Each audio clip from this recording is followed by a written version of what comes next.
je mnogo važno, valja je da znate, zovu me Čika Sele, ovde sam, da znate, čuvar čegarskoga bola i upamtite najveće srpske opomene.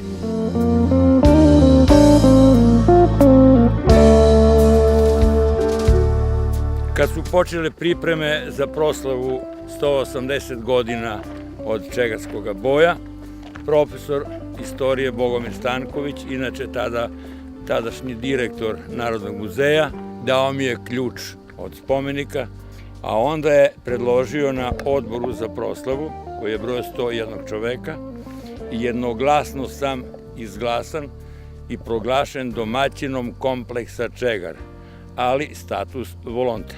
I tako je ostalo i do danas. Spomeniče što paraš nebo, da li sam te ikada voleti trebao? Trebao sam, Srpčići moji, jer ovde na Čegru i mrtvi govore. To ćuti kamenje. A ja slušao sam vrisak smutne Drine. Čuo sam jauk Hercegovine. Od Niša, Skadra i Prizren grada, kako mi srpsko pleme strada.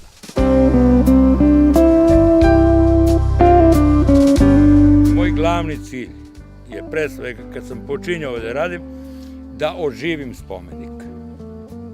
Jer po meni ni spomenik ni neka crkva, ako ljudi ne dolaze, to ima malu vrednost. Jer na Čegar se nema ulaznica i ne naplaćuju se ulaznice.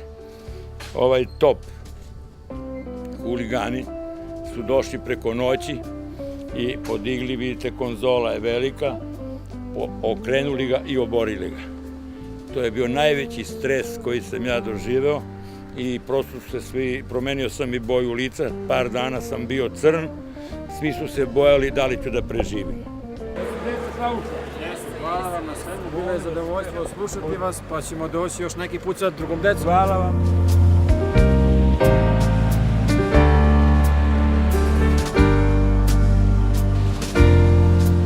Mislim, toliko mnogo i od srca da neko uloži sebe i da bude i zimi na -20 ovde i da počisti, uredi i da zapali sveću.